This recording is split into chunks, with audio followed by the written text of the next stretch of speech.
안녕하세요, 초등부 친구들. 1월 31일 초등부 주일학교 예배를 시작하도록 하겠습니다. 우리 함께 사도신경으로 신앙 고백할게요.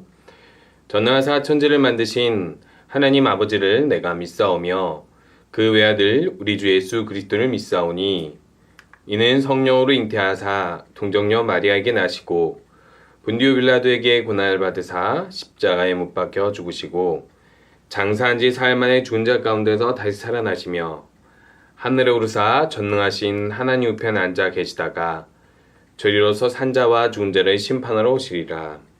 성령을 믿사오며 거룩한 공예와 성도가 서로통하는 것과 죄를 사하여 주는 것과 몸이 다시 사는 것과 영원히 사는 것을 믿사옵나이다. 아멘. 우리 저번 주에 이어서 성경 목록과 함께 찬양하도록 할 텐데요. 성경이 66권으로 이루어져 있고 그 순서대로 우리가 함께 노래를 부르면서 성경을 외워보도록 하겠습니다.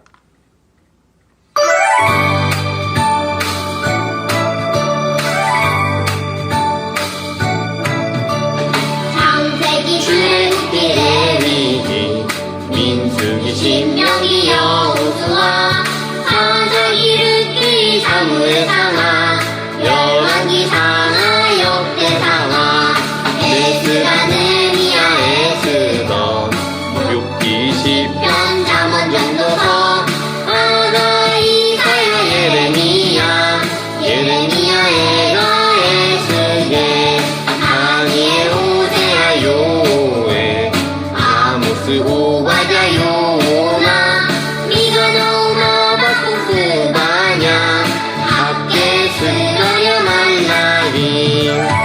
구약 39권 외웠고요. 우리 신약 27권 외우도록 하겠습니다.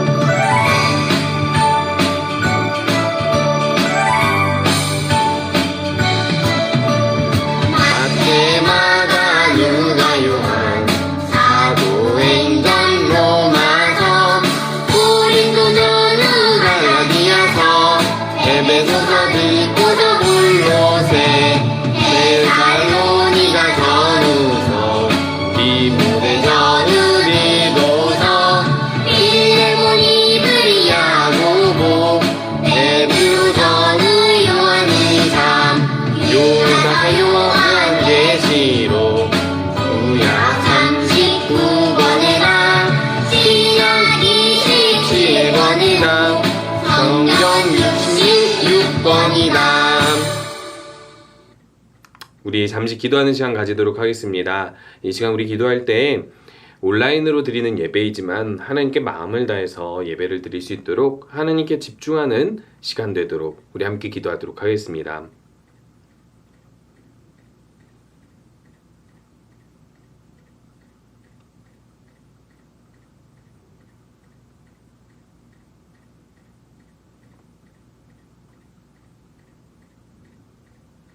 예수님의 이름으로 기도합니다. 아멘. 우리 함께 잠시 광고하도록 하겠습니다. 오늘부터 초등부 예배도 보배교회 자라몰에 모여서 드리게 됩니다. 성경 필사 노트를 못 받은 학생들은 주일 오후에 방문할 예정이니까 집에서 온라인으로 예배 및 성경 필사를 하면 스티커를 주도록 하겠습니다. 우리 함께 말씀 보도록 할 텐데요. 마가복음 11장 15절에서 18절 말씀입니다. 마가복음은 마태복음 뒤에 있습니다. 마가복음 11장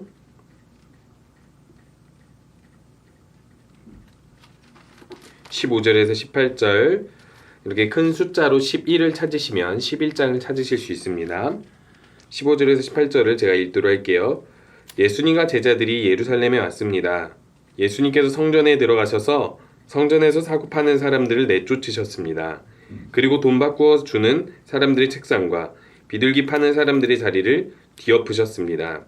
예수님께서 그 누구도 물건을 가지고 성전의 뜰을 가로질러 가지 못하게 하셨습니다. 그리고 사람들을 가르치셨습니다. 성경에 이렇게 쓰여 있다. 나의 집은 모든 민족이 기도하는 집이라고 불릴 것이다. 그런데 너희는 강도의 소굴로 바꾸었다. 대제사장들과 율법학자들이 이 소식을 들었습니다. 그들은 예수님을 죽일 방법을 찾기 시작했습니다. 그것은 사람들이 예수님의 가르침에 놀라워하므로 그들이 예수님을 두려워했기 때문입니다. 아멘. 우리 친구들 여기 한번 보면요. 큰 횡단보도가 있고 그리고 작은 횡단보도가 있죠.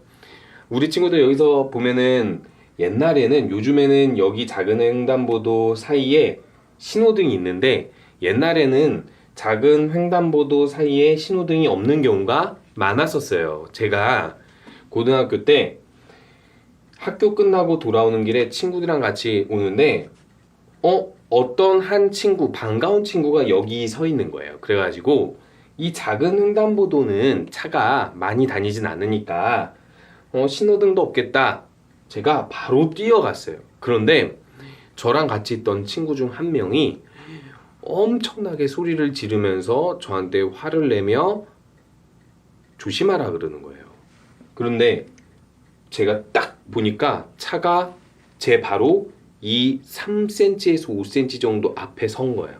그러니까 차는 제가 갑자기 뛰어나올 줄 모르고 이쪽 작은 횡단보도를 지나쳐 가려고 했고 제가 뛰어나오니까 급 멈춰서 사고를 나지는 않았지만은 아주 위험한 순간이었던 거죠. 그때 평소에 그 친구는 정말 얌전하고 착하고 저한테 화 한 번 내지 않았던 친구인데 저한테 갑자기 정말 그 친구 입에서 듣지도 못했던 욕을 들으면서 욕을 하면서 제정신이냐 미친 것이 아니냐라고 이야기하면서 저에게 이렇게 위험하게 행동하지 말라고 충고할 때가 있었습니다. 그런데요, 여러분 이 친구의 행동이 잘못됐나요?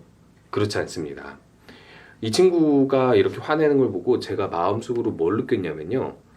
평소에 그렇게 친하다고 생각하지 않았는데 그리고 이 친구가 나를 이렇게 생각해주는 친구라고 생각 못했는데 화를 내는 거 보니까 내가 위험한 상황에 놓였을 때 화내는 거 보니까 이 친구의 마음의 진심을 알겠다라는 생각이 들더라고요. 실제로 같이 있었던 다른 친구들은 화를 내지 않았습니다.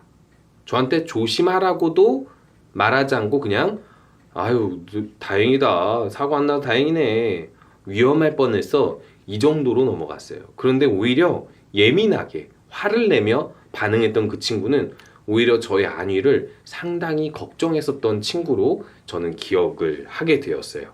그래서 지금까지도 종종 정말 나를 걱정해 주는 사람은 이런 상황에서 화를 낼 수도 있는 거구나 라고 생각이 들더라고요. 우리 친구들 부모님이 가끔 우리에게 화를 낼 때 있지 않나요? 근데 그게 화가요 꼭 나쁜 것은 아니에요. 물론 화를 지나치게 많이 내는 것은 좋지 않겠지만 부모님은 우리의 안전을 위해서 우리가 바르게 자라기 위해서 가끔 화를 낼 수밖에 없는데 되게 재밌는 것은요 우리 친구들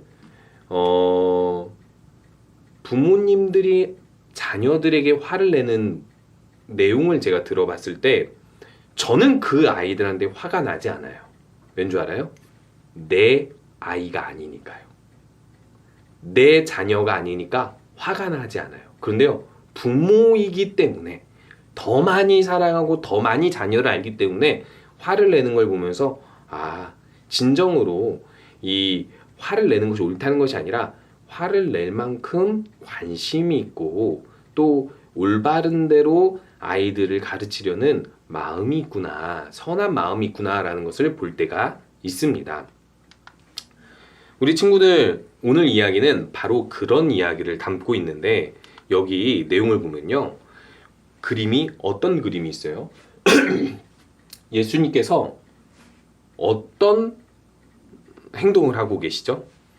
이 상을 엎으시고 상 위에 있던 돈도 엎으시고 심지어는 여기서는 나오지 않지만요. 성경에서는 예수님이 채찍을 가지고 이 비둘기와 양들, 제사를 드려야 될 모든 제물들 그리고 그 모든 것들을 막 엎으시고 채찍으로 이렇게 채찍을 치시기도 하셨다고 나오고 있습니다. 우리 친구들 예수님께서 이렇게 화를 내신다는 게 좀 이해가 안 되죠. 근데 예수님께서 성경에서 화낸 적이 거의 없는데 이때 이렇게 화를 내셨던 이유가 있겠죠. 그 이유는 무엇일까요? 이 장소가 성전이고 또 제사를 드리기 위해서 비둘기와 양 이것들을 파는 사람들이 있었다고 한다면 우리 친구들은 예수님께서 왜 화를 내셨다고 생각하십니까? 예수님께서 예루살렘에 예배를 드리러 제사를 드리러 올라가실 때였어요. 근데 명절 때 많은 사람들이 모이면요, 이렇게 생각하시면 돼요. 1년에 3번 이스라엘 사람들이 예루살렘에 모여서 성전에서 예배를 드리는데 온 전역에 흩어져 있는 사람들이 모여서 예배를 드리니까 평소보다 사람들이 훨씬 많이 몰리겠죠. 그래서 이때는요, 여관에 자리가 없을 정도였어요. 그러면요, 성전에 다들 제사하러 왔으니까 얼마나 많은 사람들이 꽉꽉 모여 있고 밀려 있겠어요. 그런데 저기 먼 데서 가축을 끌고 오는 사람들은요, 이런 어려움이 있었어요. 하나님께 제사를 드리려고 가축을 데리고 왔는데 가축이 같이 오는 길에 병들게 되는 거예요. 가장 좋은 가축을 데리고 왔는데, 혹은 제사 드릴 가축을 데리고 오려면 너무 많은 에너지가 소모가 되는 경우가 많았어요. 그래서요, 성전 안에서 이렇게 산비둘기라든지 어린 양, 숫송아지, 여러 가지 제사를 드릴 수 있는 어떤 동물들을 이 성전에서 이렇게 이제 돈으로 바꾸어서 이렇게 팔기도 했었습니다.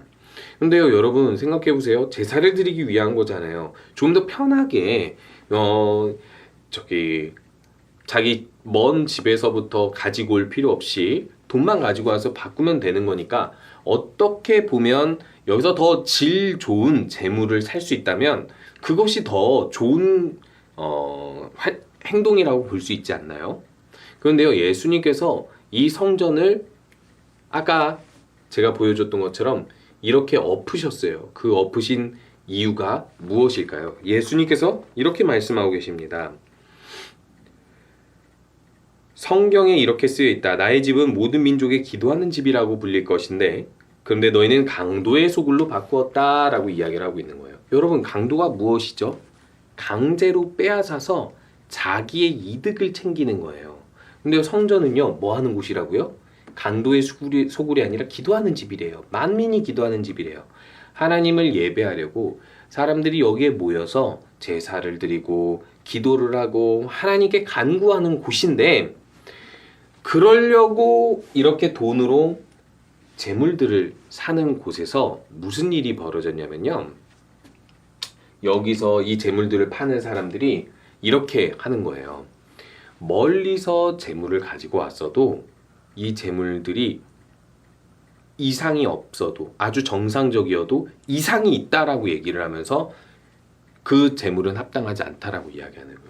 그러면은 여기 성전 안에서 파는 재물들만 이 성전 안에서 제사를 드릴 수 있게 허용을 해버리는 거예요. 그러면요, 어떻게 될까요? 성전 안에서 파는 모든 물건이 더 잘 팔리게 되겠죠. 그런데요, 하나님이 보셨을 때는 무엇이 더 가치 있겠어요?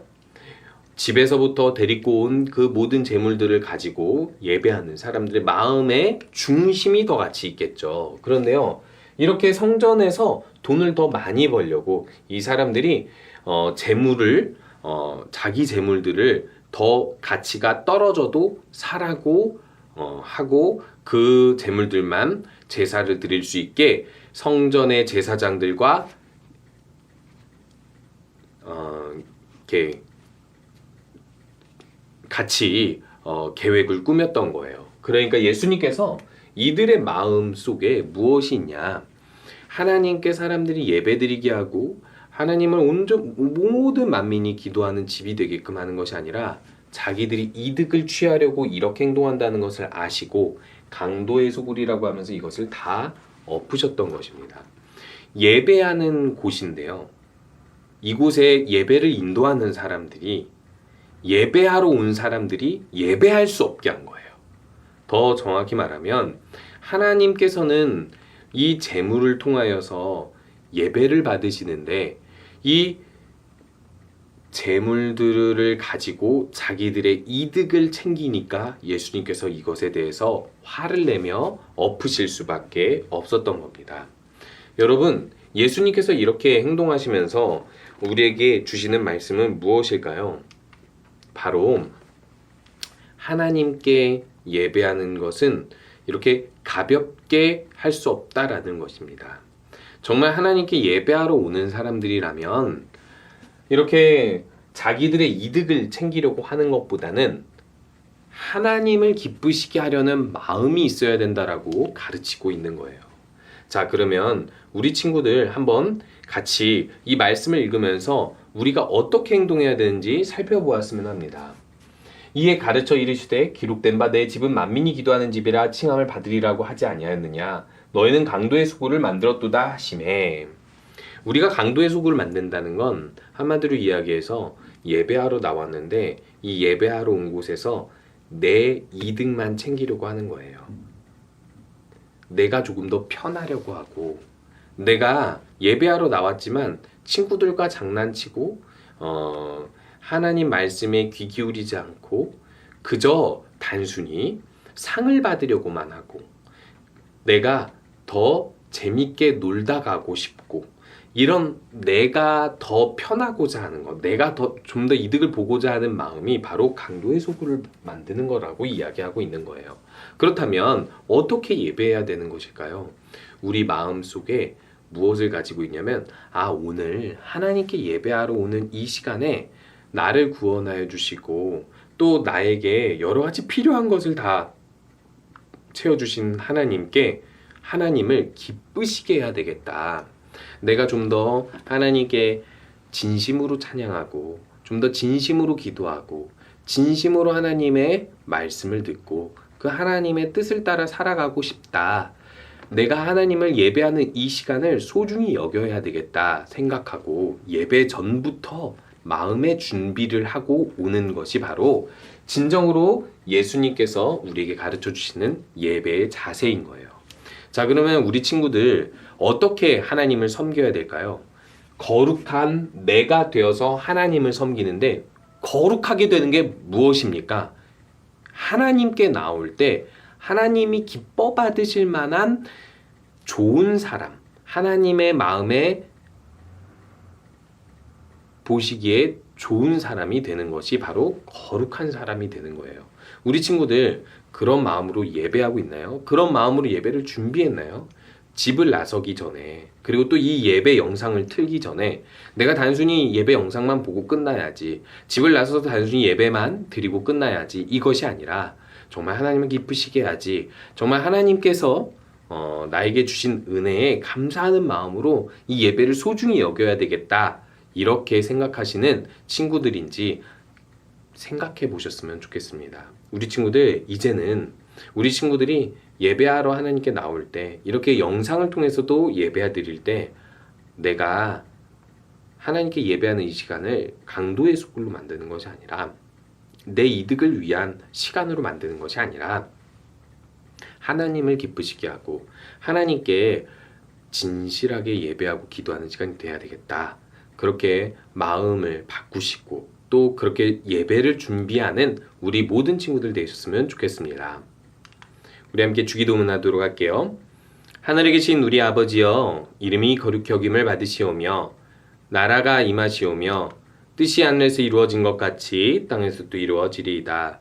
오늘 우리에게 일용할 양식을 주시옵고 우리가 우리에게 죄 지은 자를 사해 준 것 같이 우리 죄를 사하여 주시옵고 우리를 시험에 들게 하지 마시옵고 다만 악에서 구하시옵소서. 나라와 권세와 영광이 아버지께 영원히 있사옵나이다. 아멘.